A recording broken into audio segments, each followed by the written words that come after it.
Ang Malacanang ay tiniyak na may ginagawang mga hakbang na si Pangulong Marcos para taasan ang sahod ng mga manggagawa at ang presidente ay bukas umano sa pakikipagdialogo sa mga labor groups. Alamin natin ang update mula kay Bombo Annalise Soberano.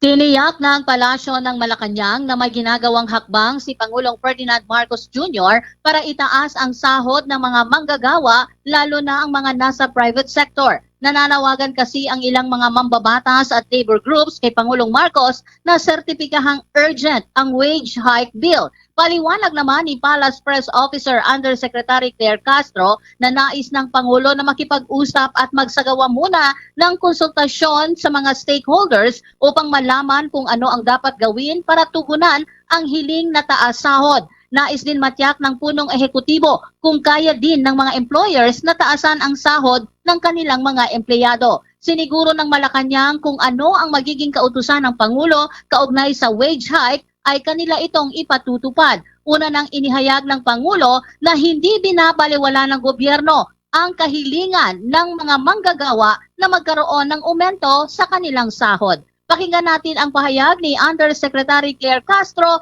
sa pagtatanong ng Bombo Radio. Yusek, good morning. Follow up lang po.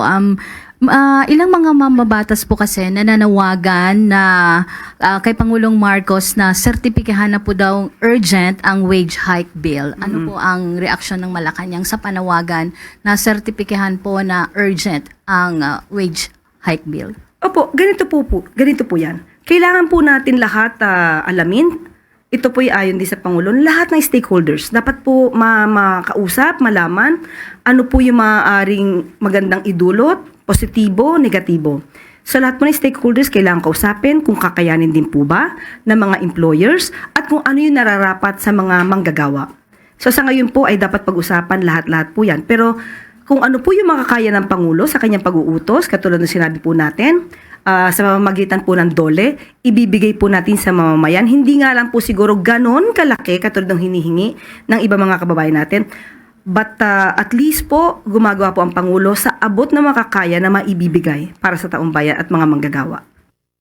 Samantala, bukas din si Pangulong Marcos na makipagdialogo sa mga labor groups na nagsusulong ng taas sahod para sa mga manggagawa, lalo na kung ito ay para sa ikabubuti. Hindi isinasara ng Pangulo ang kanyang pintuan para sa mga labor groups. Ayon kay Yusek Castro, kailangan lamang na planuhin ito ng maayos. Muli si Undersecretary Claire Castro.